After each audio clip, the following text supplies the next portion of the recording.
Go. Good evening, everybody. I'm David Allan-Petale, your host for the Libby Book Club for WA, and it's an absolute pleasure to be with you in person tonight with an author. Live. I can actually, there he is, with our very 1970s looking talk show set here at the State Library of Western Australia. And the Libby Book Club, of course, is brought to you by Overdrive Australia. Thank you for their support. Just before we begin, I'd just like to acknowledge that we are on the traditional lands of the Wadjak people, and I pay my respects to elders past, present, and emerging. I suppose, like housekeeping for tonight. We are in person for the very first time for the Libby Book Club for WA. So what I'm going to do is to try and balance it. The usual thing is that we have questions in the chat for the people who are joining us online. That's still very encouraged. If you have a question for our author, Laurie Steed, tonight, please jump in the chat and put anything in there and I'll read it out and weave it into it. But for the benefit of those in the audience with us tonight, I'm going to leave some time at the end.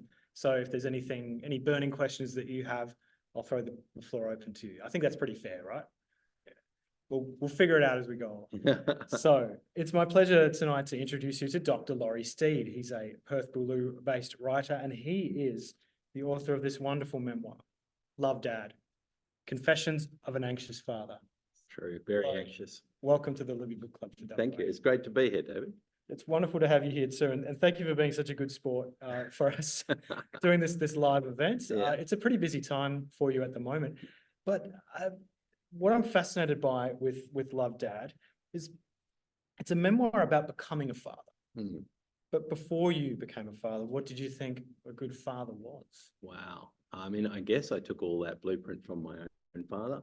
And he gave me the rather unhelpful advice before I became a father that you barely know your children until they're at least 5 years of age, which was a questionable advice at best. And so as I did the first skin on skin and the first feed with my first boy on the first night of his birth, I thought maybe Dad's wrong about this.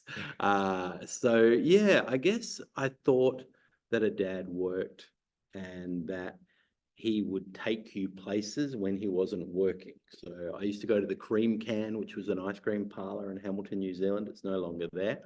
And that was really the extent of my life with my father at the early days, because he'd take me to an ice cream parlor or a movie, or I'd be there at night and I'd check the curtains. I'd open the curtains and see if the car had pulled back in from being on call, because he was a GP in Hamilton. And so it was this strange mix of like, are kids meant to long as much for their fathers? And so when I became a father, I thought, I'm going to be there a lot more. And that's no disrespect to my father. He's an amazing dad, but he had to work. And so I always wanted to see if I could live the dream of balancing being a working father, but being a present dad who really knew all those things about his kid and knew what his favorite color was, or if he mentioned a soccer player, you'd know who that was and what club they played for. And so I guess for me, fatherhood then became a gentle letting go of what I might want to project onto my kids and letting them be the kids that they wanted to be. It's a very timely book, Love, Dad, because fatherhood is very much in the national discussion right now. We're talking about overhauling the childcare and daycare arrangements, the division of labour between men and women, and the necessary need for men to step up and to do more, but also to embrace a softer, kinder, more emotional, more connected side of themselves, rather than this stern patrician figure who's missed that perhaps that was the role. Yeah. Did you have that in mind when you were writing the book, or was it a reflection of your interaction with those needs and that change? I think I stumbled into being a present dad. So I think I was pretty comfortable with the idea that I would be there, but not so present. So in addition to the first feed and the first skin on skin, I also ended up taking 6 months off my PhD because my wife had postnatal depression too. So there was also that need for me to show up so profoundly and be there and accept what was happening. The one beautiful thing about it was that certain events early on in my life meant that I had stayed up most nights before my first boy was born, fretting So I'd fretted about anything that could or would happen. I still didn't get it right. Like it still got through some curveballs. But yeah, so I think in taking that time off, I have thought a lot about parental leave and things like that, and the importance of a dad being there in those early times. And you know, I think the other thing that I'd really love to see, and what happened with me a lot, if I was at a playground with my baby or at a cafe, they'd go, "Oh, aren't you a good dad?" And I'd go, "No, I'm a dad." There's no good to it. I'm Pretty just a low hanging dad. fruit, It's right? right, pretty low. At this point, the bar is like a limbo bar. Like, surely if I'm just there, that's not the default. That can't be.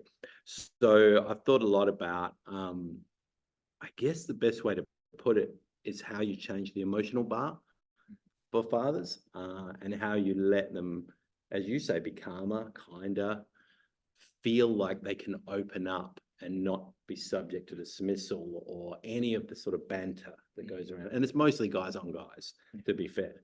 But this banter about being something less of a man by being emotionally open. So I'm me, and I've never been able to get away from the fact that I'm a very emotional, quite sensitive guy. I have been pretty much from day one.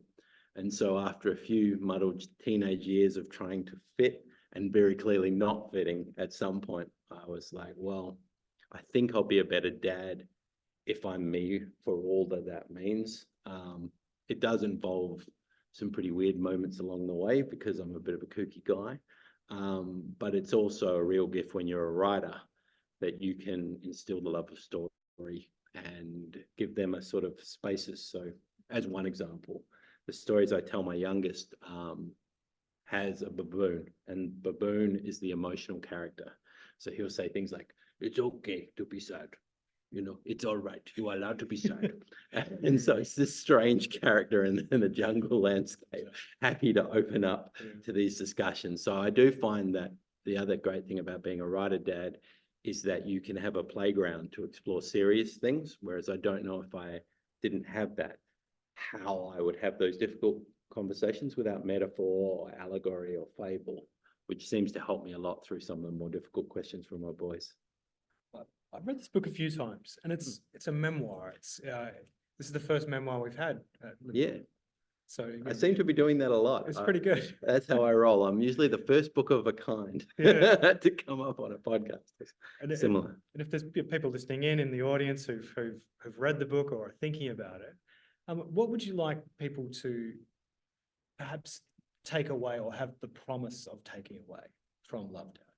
I think really permission to look at life on life's terms, and maybe even accept life on life's terms. So I know, tracking the book and writing the book, there are parts of the book that I found really hard to write. And a lot of that is to do with my family of origin. And I had to make these calls like, well, this was part of the story. I want to include that. And so on some level, I'm not sure we can run from any of that. I think it's all part of what makes us us. So one of the things I found with men in particular is there's this agreement that we're fine, and this agreement that it's all good and it's a bit of a lark and whatever else. And I think we're missing something profound about what it means to be a father if we get in on the lark. So I remember very early on, I was invited to a dad's catch-up, and it was a cricket game. And so I brought my boys, and when I got there, it was all these dads, and they had beer cartons for wickets. And I was like, this is a dad's catch-up. Like, surely the kids should be here too. So I think that There were no kids? there were no kids except my kids. So we went home, and which is surreal, but true. And so there is this sort of, there's another story of a friend, same area, who, when the mum went away, the dad called someone to look after the kid for the time the mum was away until they got back. And it was like a comical thing, but I didn't find it funny. I found it really depressing and sad. Yeah. And so I hope that anyone who wants to take the journey and go, what does it feel like when I'm really listening to me and finding out how I really feel about things?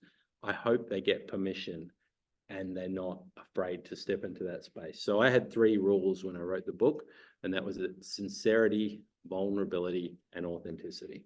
And if it hit those spots, it had to be in there. So that was one of the challenges, was that I had to live that. So the more I went into the book and the more I was working with my editor, she would say, you cut off that chapter.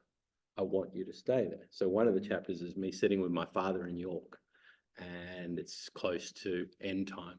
And I just cut the chapter, and she said, no, I want you to stay. So I did. And yeah, that's one of the hardest chapters in the whole book, because she knew. And so sometimes the clues are just past the point of comfortable, and sometimes the healing comes just after the point where you want to run away, find a donut, find a drink, take a run. Like, that's the healing time, is where you're just past that point where you'd otherwise dismiss, you know, destroy whatever you'd need to do to keep the equilibrium. This brings us beautifully to a Oh, question sure. I've got. Yeah. There's so much strength in this book. Oh, and thank you. You're very brave in telling very authentically and very truthfully and very almost bluntly at times the things that had happened. You know, from the divorce of your parents, the suicide of a great friend of yours, your brother's battles, and it's summed up here. And I think this passage right from the front, it's we didn't talk too much about those years before things came to a head. When I was out of home at 17, moving from place to place, searching for something that felt stable and supportive, but mostly hamstrung by my friendship group, being a roving three-man party, forever looking for a place to kick off, carry on, or crash for the night. In the years after Jeremy died, I first spent time living in Scotland, and then once back in Australia, began my first long-term relationships, which fell apart predominantly because I did not yet feel safe to be so reliant on another human being. Yeah. The pinpoint accuracy of that. Oh, thank you. I mean, it's Kids are reliant on you though. well, and this is it. Once you've got kids, you've got to really show up and move past that stuff too. So I know one time I worked with a creativity coach, and because she's smart, she got me to work on this imaging exercise where I balanced dependence on one hand and independence on another hand. And she asked me to visualize what they look like. And she said, what does independence look like? And I said, oh, it's cool, it's white and it's clear. It's just magical. I love it. And then she said, what does dependence look like? And I said, it's red and it's cracked and it's just got all this energy going in there. And she said, oh, that's interesting. And then she said, what does independence want? And I said, it wants to keep me safe. And then she said, what does dependence want? And I stopped and I went, it wants to keep me safe. So what's really crazy about learning to rely on oneself too early is that it's really hard to switch back to a space where dependence can work and you can hope and you can heal. So I think I'm really lucky I became a dad. I didn't think I was going to become one at one point. I always figured, I think I talk about it in the book, in Fraggle Rock, there was Uncle Matt, and Uncle Matt traveled the world and sent postcards back to the other Fraggles. And I always thought I'd be Uncle Matt. And I'd just send postcards to my nephews from Scotland or wherever I was. And then one day I met my wife, and I kind of knew I was going to take this road to become a dad. And there is something about kids that offers insight into your own life when you were young and some of the things you might have missed. So I think one of the hardest parts for me was moving from a space of loss into a space of gratitude for what was in front of me now, because it was quite acute. I could see what I'd lost once I was with my boys in front of me. And once I was trying and I was present and it was hard. And I think it's such an opportunity, but it requires like no ego. Like you have to just, ego exists, but 99% of you has a very specific task when you're a dad, and everything else has to work around that. So parenting should be hard, I think. It should be exhausting. If it's easy, you might not be doing present parenting, I think. I don't know, but that's how I feel about it. In a sense, the things that you were running away from are now the things you're running toward. Yeah, well, you have to. That's the challenge of. I guess the stakes get higher. Yeah. So I was playing cricket with one of my sons, and he dropped the ball. And this voice, it was reflexive. It was like reflex. It just came in. I was like, no, you can't drop the ball. Why'd you drop the ball? And I knew it was all me, and I knew it was all on me. And I knew I didn't want him to hear that voice, like ever. that he could, if he wanted to catch the ball well, I could help him with that. But I hated that level of critic coming in on him straight away. So I think the coping mechanism of perfectionism that I had as a kid wouldn't work with my kids. It wouldn't be fair to pass that down, because it never was a lot of fun for me trying to be perfect. So why would it be a good thing to pass on to them? So there are certain things that, like, I haven't talked to my boys about some of the heavier things that I've gone through, because I don't see the merit in that. And so there's challenges in the work, in doing the work independent of them, and going to a professional and talking through some of the wounds that they're not scars yet, they're still wounds. But I don't think I'm going to get to the Zen point where they're not wounds yet, and I want to be a good dad now. I don't think there's some sort of Shangri-La where I'm so Zen. It won't come soon enough. They're kids now. They need me to show up now, even with my flaws and my faults. So, yeah, I'm not perfect by any means anymore. And I know I slip up sometimes. And then I guess it's all repair and saying, hey, buddy, I was a bit short. And like, can we hug this out? What do we need to do? And the good thing about my kids, in a way, I was like the silent kid. So the story about me is I was a great kid, and I was yearning and needing, but I didn't feel like I could speak up. And so what's really cool about my kids is they'll tell me. They'll say, you were short then, Dad. Yeah. And I go, I'm sorry, man. Let's work that through. And that's humbling and kind of beautiful at the same time. And I think your best the best you can do is good enough. I just think you have to sit with that and go, I'm doing the best I can, and I'm going to get better at it, and I'm going to learn. And maybe me, even with my anxiety and with my challenges, I'm still a good dad. I am doing the best I can. I'm there. I think that's the big thing. If you're there and you're present, you're probably doing okay as a parent. Like if you're really present, you know, there's a lot of ways you can avoid or not be present. But if you can somehow sit in that presence, you're doing okay. Well, as a dad of two young girls who you know. Yeah.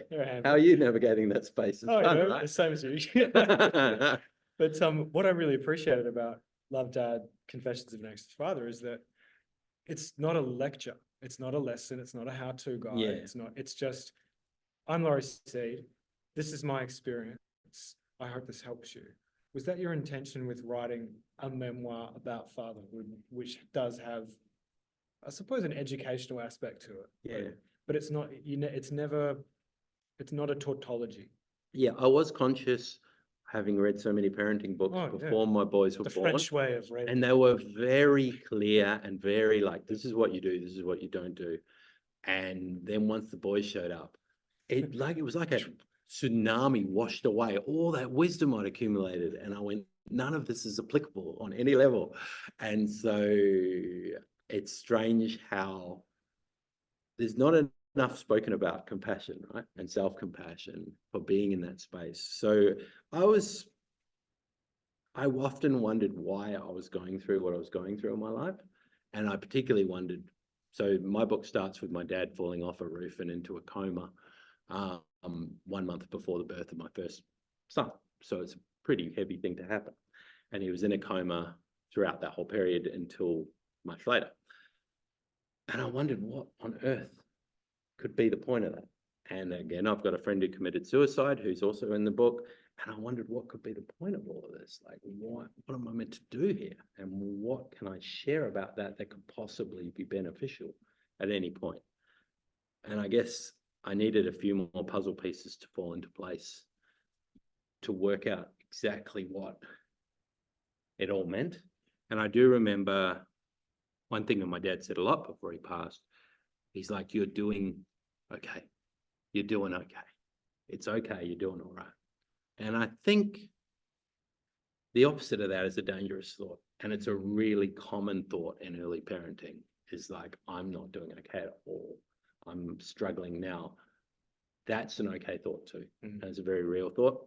And so I knew on some level, if I admitted I really struggled in those early stages, someone would go, thank you. Yeah. It's really hard, isn't it? And what am I doing? I don't know. And I also kind of knew, like, I don't want to give away the ending, but musically, there's some clues to that as well. Like on some level, if we try to control it all, that's when the cup spills over and everything goes wrong. It's like, if you can sit and be comfortable, for me, I had to be comfortable with failure is probably a good word. And it's not a permanent failure, it's a falling short. So as a writer, I needed to be comfortable that having reached giddy heights just prior to my kids coming along, I would fall short because I had bigger things to worry about for that period of time. So one of the big learning curves and what I wanted to include is that I got selected for this Bulgarian writers residency. And it was a big deal. 5 writers around the world get selected each year. And I got there, my child was like 10 months old, and it was the first time I'd been away from him. And I just ached the whole time. And then this ego was still in me going, yeah, but you're going to be a big writer. You've got to, don't you dare give up on us now. Like, you're in Bulgaria with these famous editors, these publishers. And I kept falling short because I wasn't in the headspace at all to do that. But the dream was still there. So I was fighting for that dream. So I actually don't know in terms of like a great takeaway with my book. I think it's an experiential thing. Like, you got to take the road with me and see what you make of it. Because to suggest I had an overall plan would be far too kind to how I worked through that space. And, I think the other thing that's funny about Love, Dad is it is a book about accepting loss and going, someone was there, now no longer. My child is young, now he's older. And these moments, they just keep coming and going, coming and going. And so one of those things about showing up for life are these tiny losses over and over, like a moment's gone, a night's finished. That time when this occurred has passed. And so,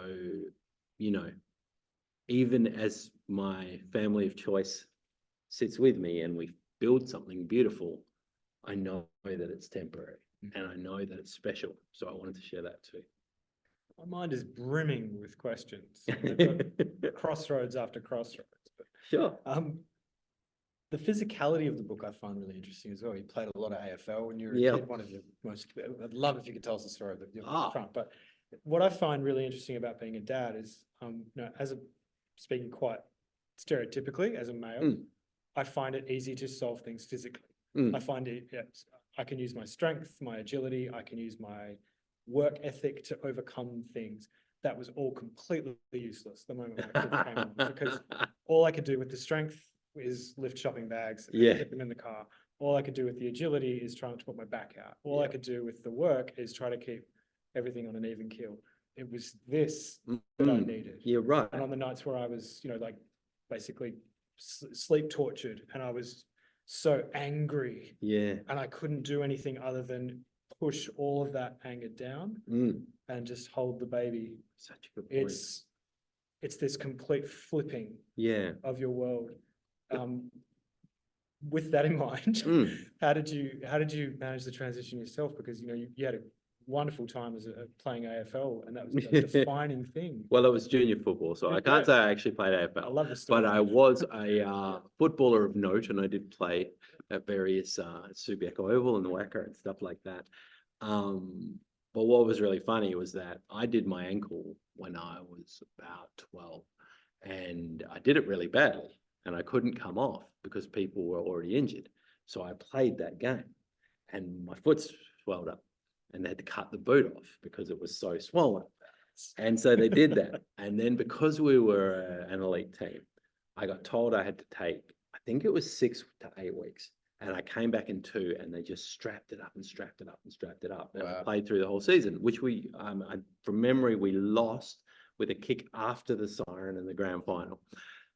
But what was funny was before my boys were born, I was walking down the street, and I'd noticed that my ankle would just go like that all the time, all the time.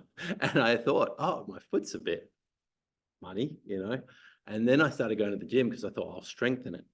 And my trainer noticed, he's like, there's a bit funny stuff going on here. You might want to go see a physio. So I did. And I sat down with her. I think her name was Kerry. And she's like, she gets my foot and she sort of does this thing and then she does this thing and then she just went right angle and it went to a right angle. And she goes, Louise, is the receptionist. She's like, you gotta see this. And so she calls Louise in and she's like, oh my God. And she's like, I know, never seen that. And my ligaments had perished like over time. They just never healed. And they were so strapped up. So I had no ligaments on this ankle. What? So from that point on, and this is actually what happened after birth of my first son, I had to get an ankle reconstruction. And initially we had this quality guy and we were so happy with him. And then the cost quote came through and what would be covered and what wouldn't. And we had to make a very difficult decision to go shonky. And so we went shonkier. And this guy made me, well, he was, well, no, no disrespect to the guy. I don't want to get legal action, but he did hit a nerve, that's fact. And I couldn't feel part of my foot. But the only joy out of that was that I had a mobility scooter and my boy was 2 and he was like, race time. And so I'd go around the house on this mobility scooter, falling off quite often because you're not meant to go fast on them. And he'd laugh and laugh and I had my big moon boot on. And so You're playing hurt as a parent? This was it. And then, you know, and in time, I got the moon boot off. I did a whole Perth festival with the moon boot on as well. And I got escorted around. And yeah, in time, this football injury from when I was 12 got healed. But it was like an Achilles heel for all that time. So I think it's not a bad metaphor for struggling into masculinity. You know, you're sitting there with like literally a foot that can't stand and you're trying to keep it together. So yeah, for me, I guess what I learned about, I still have challenges with football as a space in which I grew up around, but I also have this fondness for the team. So one of the most beautiful things that happened was when my dad passed, they had like a wake type thing in a country town. He was from a country town. So all the town came too. So there was like 200, 250 people. And then come to the front and I say hello to the key people. And then my sister says, you know who's here? She goes, Rocky. And I was like, really? And she goes, yeah. And he was one of my teammates and he was just there. Like, he was like, that's what I do. I show up when something big's going on in your life. And so what's really funny about my writing journey is that not once, because that was him at the funeral, on the earlier book, You Belong Here, I got a call on launch day from another one of my teammates who said, I'm in town, should we catch up for a coffee? And so he came to mine. And at that point, I had my second child, who was very young, like less than 1 year.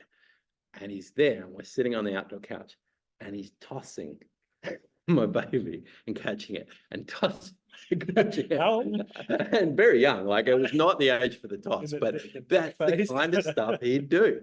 And so sport and team, the team philosophy thing is a really interesting thing once you grow older and they pop in again and say g'day. And yeah, I mean, we could get into more stories in terms of my old coach, obviously, I caught up with recently as well. And it's funny how some of the lessons are important and some of the stuff about toughness and keeping on and keeping on. It's valid to a point, but at some point you've got to open up to love and kindness and compassion too. Like, you can't win all the time. You can't win every grand final. Your ankle might go. You might have to find something else that matters.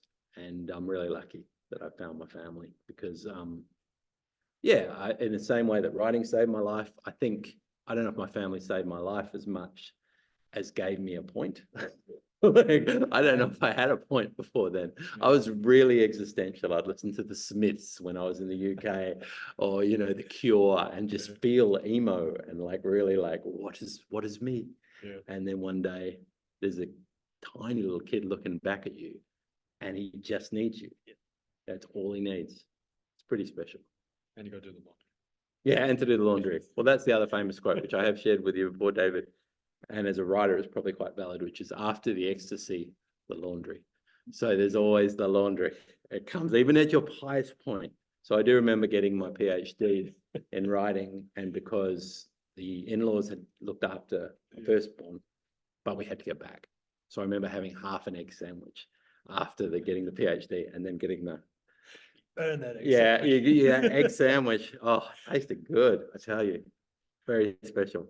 Well, I suppose we've discussed two images of your father Mm, that right in the beginning of our chat. It's he comes home, yeah, waiting for, but also that's him in a younger version. yes. Later on in life, it's a wise man saying, "You're doing okay." Yeah. What was your dad like? He's a Oh, big character in this. he's in a this story. huge, I remember one of his friends at the wake, he said, Duncan was a huge man, and he did it with his arms out.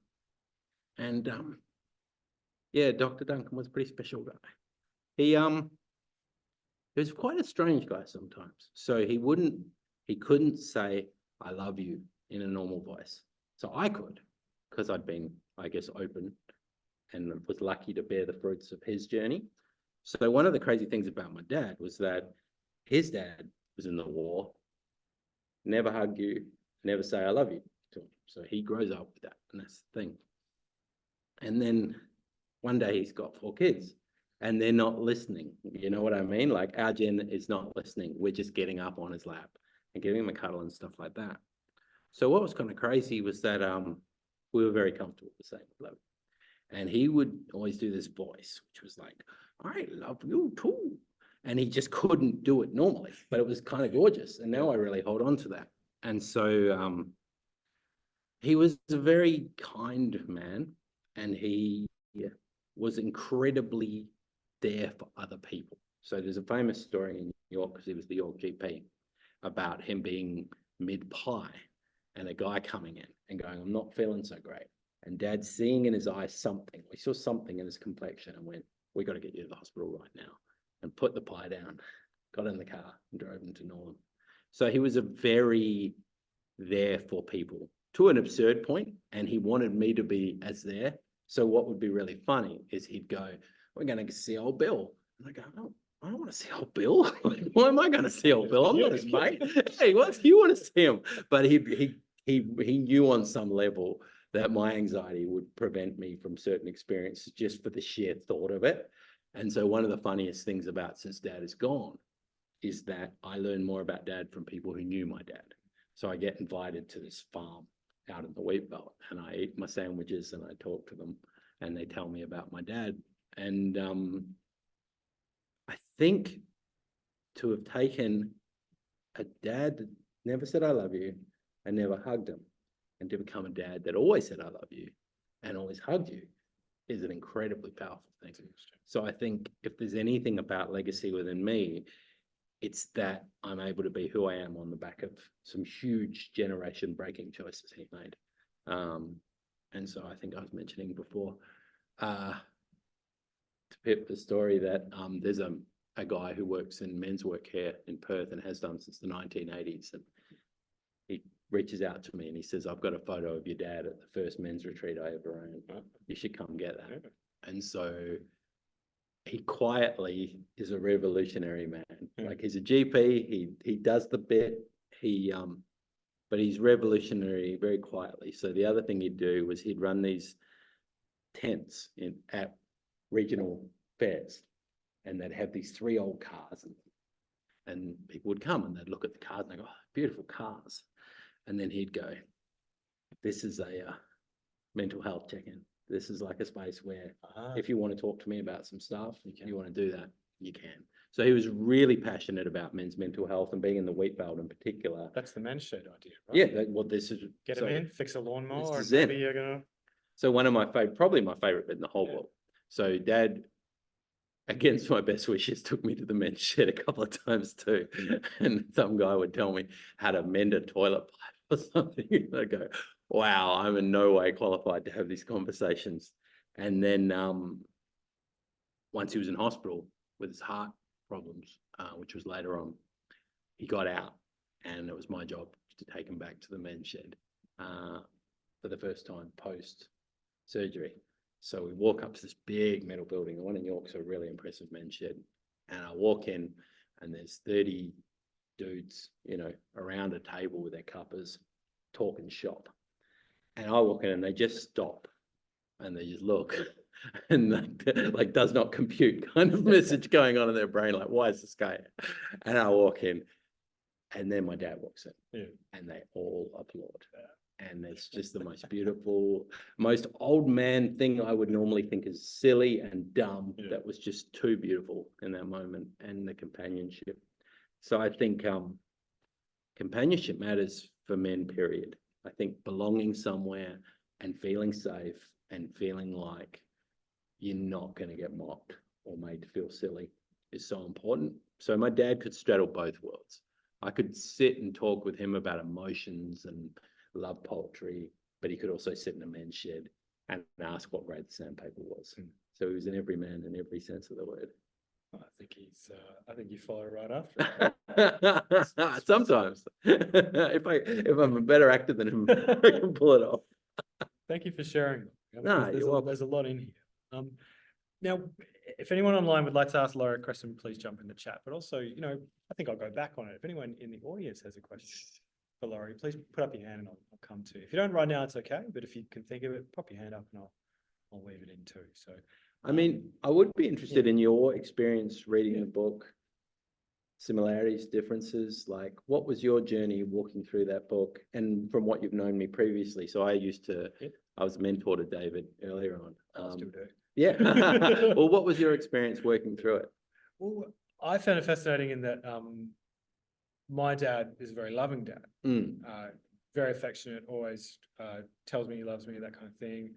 I still do remember him though, coming home late at night from his advertising job in the 80s in the city, shoulder pads, the whole way.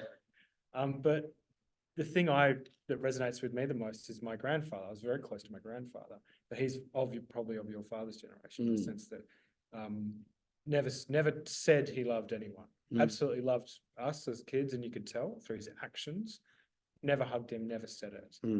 There's a famous story that when my nan was pregnant in labour with my own mum, he gave her 10 bob and put her in a taxi off to the hospital, and he went to the races. Yeah. He paid for it, but that's a reflection of also not just the times, but men weren't allowed in the theatre. It was like, this was a woman's space and we weren't allowed in. So I guess my dad got a cheap way in because he was the DP. No, it made me think a lot of times that I have fallen short as a dad. I've lost my temper. I've dropped something. Not a child, some crockery or done, or just left my wife to do most of the stuff while I'm off gallivanting. And I'm like, no, hang on, that's not right. You got to come back in and do things. And I love that sense of forgiveness that comes through.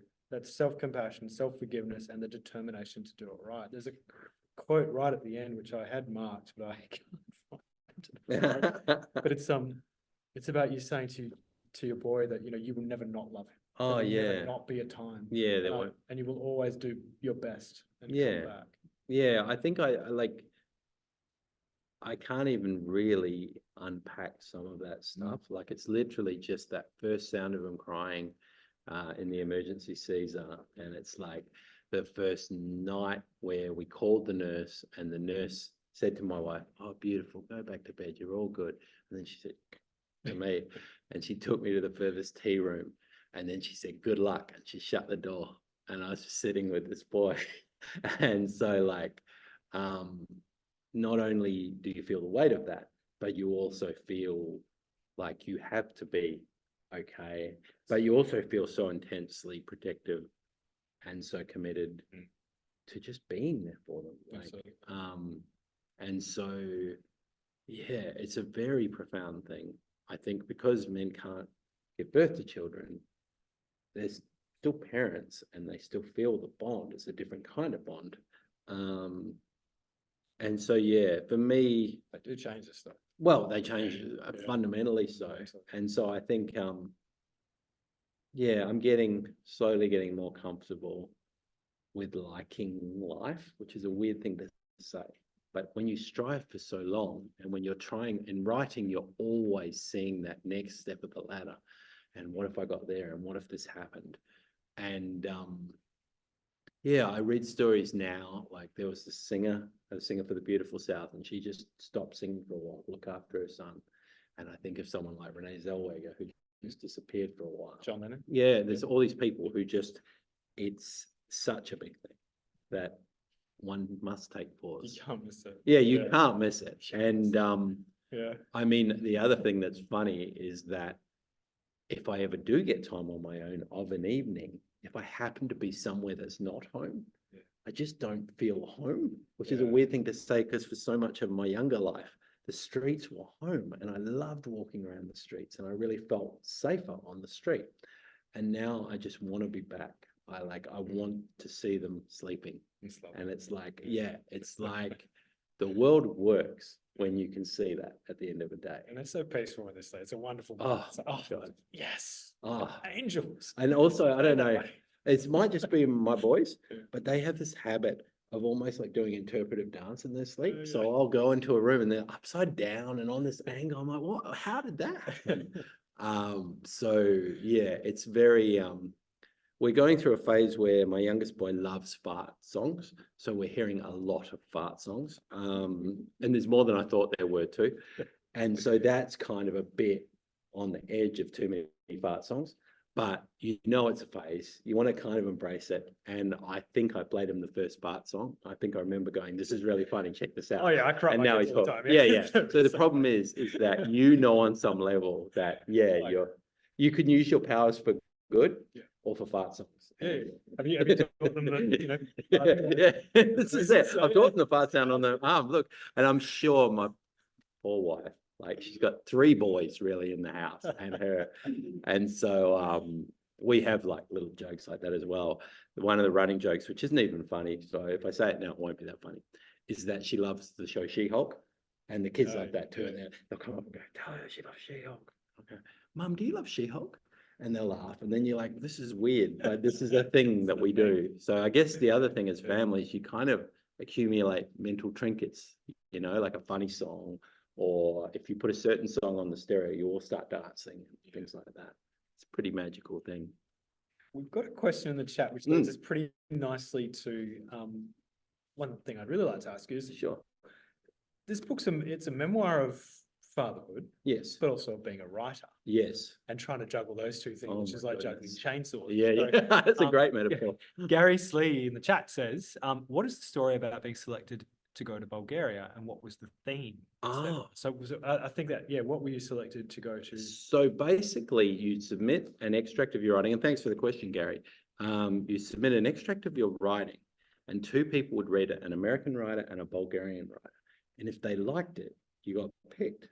And so I remember what I sent seemed like a really bad idea at the time because it was a story set like a New Yorker podcast for the New Yorker fiction podcast, where a dad talked about a story his son had written and the son had gone missing since writing the story. So it was like this existential mystery. It would probably be more appropriate for like a true crime thing or something like that. So I sent that. And it was the first time I'd ever closed my eyes and said, what do I send here? And just listened. And it said, send that. And then when I got the email, I was like, no way. That worked. That's amazing. So yeah, so basically 5 Bulgarian writers go to Sofia and Sozopol, which is an island with 5 writers from around the world. And I was very lucky. I wasn't the first Australian person to be at the Sozopol fiction seminars in Bulgaria, but I was the first Australian fellow. So Alex Miller went there to teach, and as one of the teaching staff, and then I was the first fellow to go there. And so the job was to work on that piece of that you submitted, but also to learn more about Bulgarian culture. So the other thing which I do talk about in Love Dad was that one of us had to introduce, I'm not going to use his real name because I don't in the book, but a writer of note who looks somewhat like Santa Claus. And Doesn't really narrow it down. doesn't speak English and I don't speak Bulgarian. Yeah. So all of us balked because it seemed like too big a deal. And then Elizabeth Kostova, who runs the whole Sozopol fiction seminars, came up to me and she said, Laurie, I'd be honored if you do this. Can you please do it? And I said, I'm really scared. And she's like, I know. Can you do it? And I said, I'll try. And so we met together with the translator and we held hands, me and him, and we began. And we sat there for 2 hours and we laughed and we cried and we shared our lives. And at no point could we literally just talk to each other. The translator was doing the bit for each of us. And by the end of that, the message was so simple, it's almost funny. Like, it was like, be you, just be you. And I'm like, that can't be it. That really can't be it. But in hindsight, it's so important that he said that. Like, because before that point, I was trying to be this writer and this person who was going to hit the goals. So the funniest thing about being in Bulgaria was everyone there was executing at an extreme level. So I was sitting next to people who'd been in the New Yorker, or they'd been in Granta, or they had publishing deals and agents and everything, and I hadn't. And that stressed the hell out of me. So that's how I got to Bulgaria. Sorry, Gary, I'm not really answering your question, but it's called the Sozopol seminars, and sometimes it's fiction, sometimes it's non-fiction, and it still exists to this day. And I hope one day to return to the magical shores. Can I tell you one more story about Bulgaria? Please. So the other thing that's really cool is when I caught up with a poet friend of mine from my Melbourne days, we said, what's your most amazing memory you have? And he told me when he was writing the Ghost Poetry Project that he was in this haunted castle and he was staying there overnight, and he came out and the moon sort of glinted down in the middle of the castle on him, and he knew that that was just amazing. And I told him about when I was in Sozopol, we were looking out at the Black Sea, and Elizabeth and another Bulgarian writer, they started a Bulgarian song cycle, and it goes for 36 minutes. So their voices just intertwined and echoed for the longest, most amazing time. And I just knew, even as I was kind of entranced, I just knew I wasn't going to do that again. Oh, maybe I will, but I just knew it was special. And I knew that I didn't need to understand the lyrics of it. It was all heart and it was all feeling. So I think there's a lot of that in Love Dad too.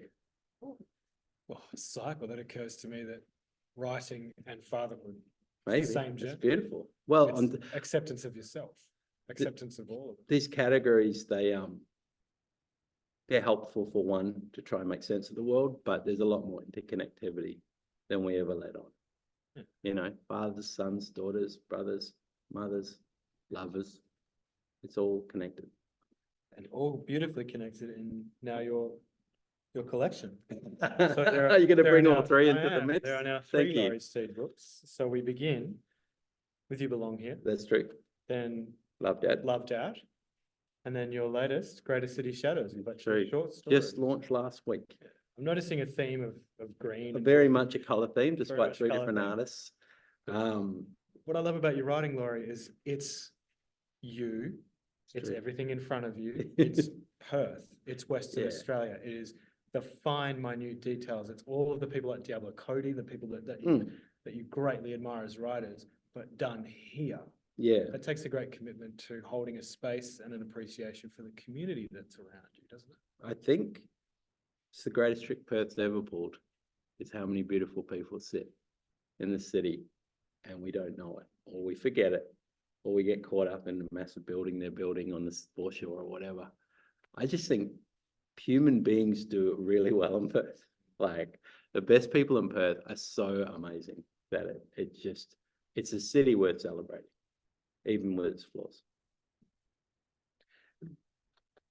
When you were writing Love Dad, did you have to find your voice, as in your voice? Because this isn't you this isn't you creating a narrator or getting into the mind of a character. This is you. You had to be really honest. Was that difficult?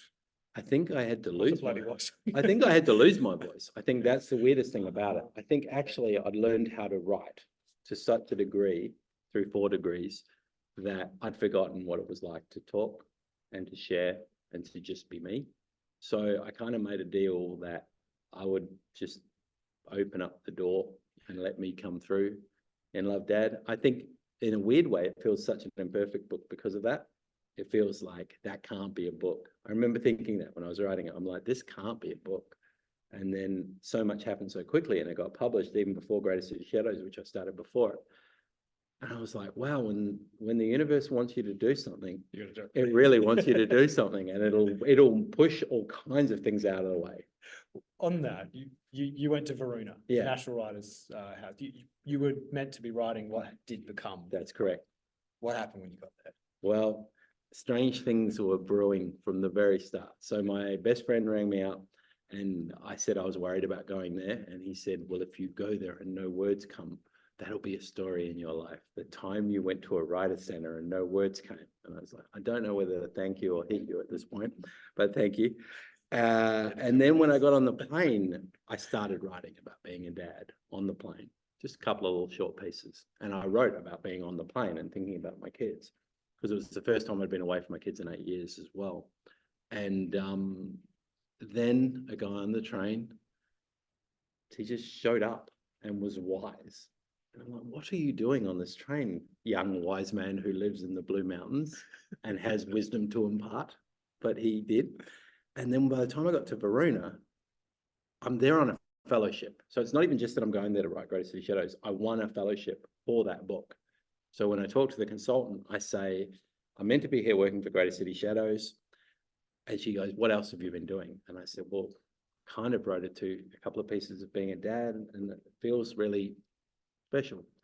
And she was from Canada, quiet, sort of unassuming voice, and she went, do it. I said, wait, what? She goes, do it. And I said, but I got it. And she's like, do it now. She goes, in fact, I don't want to see you again until you've written that book.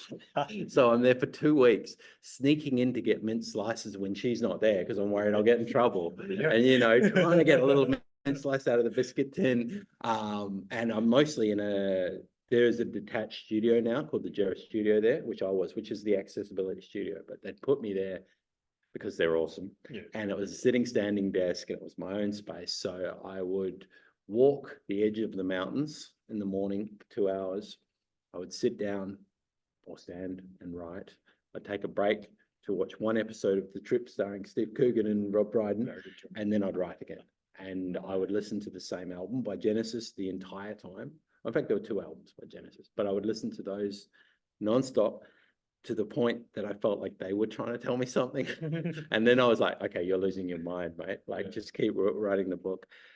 But even after that consultant met with me, I worked out a mathematical equation of what I'd need to hit each day to get a 77,000 word book. So I wrote 6,500 each day. And sure enough, last day, 77,500 done, ready to go. And then I had to revise it, which took a lot longer.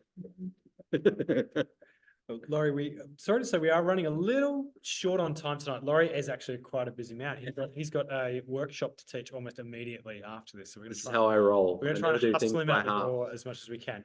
I've got time for one more question in the chat. So, and everyone says, I have really enjoyed this chat and I would love to share it with others. Where can I get the recording? And Julianne has replied, there is a recording available of every Libby Book Club for WA chat, and it's on the Libby Book Club YouTube channel. And thanks so much, Anne. Yeah. It's great to meet you virtually. Yeah. And does anybody in the audience tonight have a question for Laurie? For time for a couple. Come on, don't be shy. Yeah, hi. So, Laurie, thank you for all of that. I was just thinking about you saying in the present, which I found really interesting. And I just wondered if it's a conflict being a writer in the present with kids, and what you would suggest to other dads, how they can be more in the present. Yeah. Look, I think the question, sorry. Yeah, let's repeat the question. So it's basically about advice to dads on how to get present if they're not typically used to being in that space. And I think my writing training helped me well, because one of my old writing teachers used to say, if you can't see it, hear it, taste it, smell it, and touch it, then it doesn't exist. And so I think that's a great place to start, is to go, my boy's in front of me, he's playing ... Even go up to him, tactile, like pat on the head, like a touch on the arm. And something about starting to speak but hearing yourself speak is a great way to do it too, because I think a lot of the time we don't hear ourselves talk. And so for me, it's like putting my foot off the accelerator, because I think most men enjoy the feeling of busyness more than they'd like to admit. So with me, I don't have my phone with me, which really helps. I sit down, which really helps. And I usually try to find something that we're doing together, which often really helps. And that could be as simple as us lying in a bed talking, or on a bed talking. Anything that's a shared space. So my hammock is like my gift. And me and the boys, they fight about who's in the hammock with me. But hammock time is really special. And I think in our digital space, these things are hard. They can get in the way. They can be there for us if we're away, but if we're in the space, it's a fine line, because I bond with them over video games sometimes and things like that they like. Really sharing a lot of things, and that can be hard. Like, I listen to a lot of bad songs. Well, bad songs. I listen to a lot of songs they love, and I don't. But I want to share it with them, and I want to talk with them about it. All the more harder when you've got more than one child too. And so certainly since having two, I mean, there's fights in the car stereo because one wants to listen to the Captain Underpants theme song and one loves Coldplay. And that's quite a different emotional range. So I think, does that answer the question about, being present? I guess the best phrase would be stand down. Like, there's nothing to do. There's a whole bunch to be in that space. And that's liberating too. Laurie, on that note, thank you so much for Thank you, sharing David. everything It's a about- wonderful conversation. I'm really grateful. And thank you to everyone here and everyone online. It's really special, even now that Greater City Shadows is out. As I didn't realize this is Greater City Shadows, available everywhere. But Love Dad also available everywhere. There's something very special about Love Dad, and I can't even take credit for it. Like, it was a gift. It was given to me. And as a secular person, I can't explain that, but I know it was given to me, and I know it has a purpose that I might not ever know fully what it's for, but I know it's meant to be out in the world. Laurie, thank you for coming on the Libby Book Club for WA. Thank you to everyone in the Thank you, audience everyone. tonight. Thank you, everyone, for joining us online. This is absolutely fantastic to have you. Next month, we're going to have David Wilson, a fantastic Fremantle-based crime writer, with his new book, I Am Already Dead. So looking forward to that one. Yeah, beautiful. So thank you for joining us tonight. I'll see you next month. And I'll also just remember the YouTube channel is going to have the recording of this, so look out for it. I'll share it on the Facebook page too. Thanks for your time tonight. Stay cool if you can. Good night, everybody. Bye-bye.